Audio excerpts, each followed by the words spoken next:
হংকংয়ের বিপক্ষে প্রথম ম্যাচে হারলেও দ্বিতীয় ম্যাচে দারুণভাবে কামব্যাক করে ড্র করে হামজা চৌধুরীরা। আর এতেই এবার ফিফা থেকে বিশাল এক সুখবর পেতে যাচ্ছে বাংলাদেশ, যেটা নতুন করে স্বপ্ন দেখাতে পারে দর্শকদের সামনে। ভারত ম্যাচের আগে প্রমোশন পেতে যাচ্ছে লাল সবুজ প্রতিনিধিরা, আর সেই ম্যাচ জিতলে অবশ্যই সুযোগ থাকছে আরও বড় লাভ দেওয়ার। হংকং ম্যাচ শেষে বাংলাদেশের পাওয়া সেই সুখবর নিয়ে বাকিটা জানবো রিপোর্টে। বাংলাদেশের ফুটবলে বইছে নতুন দিনের হাওয়া। ধীরে ধীরে পুরো দলের মাঝে আসছে পরিবর্তনের ছোঁয়া। এক হামজা চৌধুরীর আগমনে পাল্টে গেছে অনেক কিছু। এখন মানুষ আর্জেন্টিনা, ব্রাজিলের মতো দলের খেলা বাদ দিয়ে দেশের জয় দেখার জন্য অধীর আগ্রহে বসে থাকে। যে আস্থার প্রতিদান দিয়ে ফুটবলাররাও লড়ে যাচ্ছেন নিজেদের সবটুকু দিয়ে। এই যেমন হংকংয়ের বিপক্ষে ঘরের মাঠে বুক চিতিয়ে লড়াই করে পরাজিত হলেও তাদের মাটিতে গিয়ে ড্র করে এসেছে জামাল ভুঁইয়ারা। আর এমন দাপুটে ও সাহসী পারফরম্যান্সের সুবাদে এবার ফিফা থেকে বড় পুরস্কার পেতে যাচ্ছে বাংলাদেশ।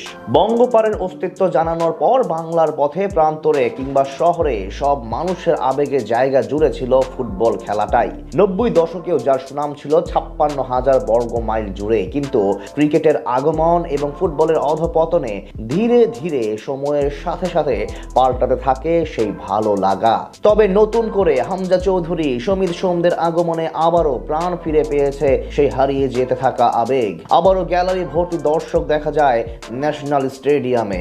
স্বপ্ন দেখছে 2030 বিশ্বকাপ খেলার। আর সেই স্বপ্নের পালে হাওয়া দিয়ে দারুণভাবে এগিয়ে যাচ্ছে বাংলাদেশ। যদিও সবশেষ হংকংয়ের বিপক্ষে 2 ম্যাচে যথাক্রমে পরাজয় ও ড্র করার কারণে আনুষ্ঠানিকভাবে ছিটকে গিয়েছে 2027 এশিয়ান কাপ খেলার প্রতিযোগিতা থেকে। তবে এখনই আশাহত হওয়ার সুযোগ নেই সমর্থকদের। সামনে আরো অনেক কঠিন পথ আছে, যেগুলো পাড়ি দিতে পারলে সাফল্য মিলবে। আর তার মাঝেই বড় সুখবর দিল আন্তর্জাতিক ফুটবল নিয়ন্ত্রণ সংস্থা। হংকং ম্যাচের পূর্বে টাইগারদের অবস্থান ছিল 184 নম্বরে।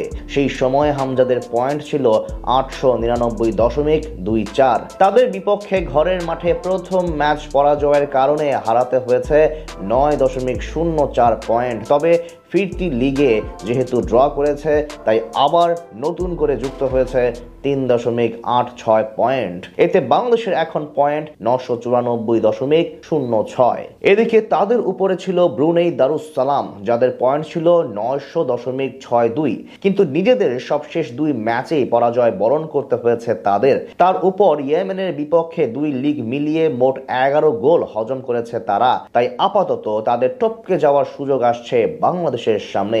ব্রুনেই দারুসসালামকে পিছনে ফেলে 183 নম্বরে উঠে পড়ল লাল সবুজ প্রতিনিধিরা, যেটা দারুণ এক সংবাদ হতে চলেছে ভক্তদের জন্য। এভাবেই ধীরে ধীরে আগাতে থাকলে অচিরে ভালো একটা অবস্থানে যেতে পারবে বাংলাদেশ। বিশেষ করে পরের ম্যাচে ভারতকে ঘরের মাঠে হারাতে পারলে সেটি হবে আরো বড় প্রাপ্তি।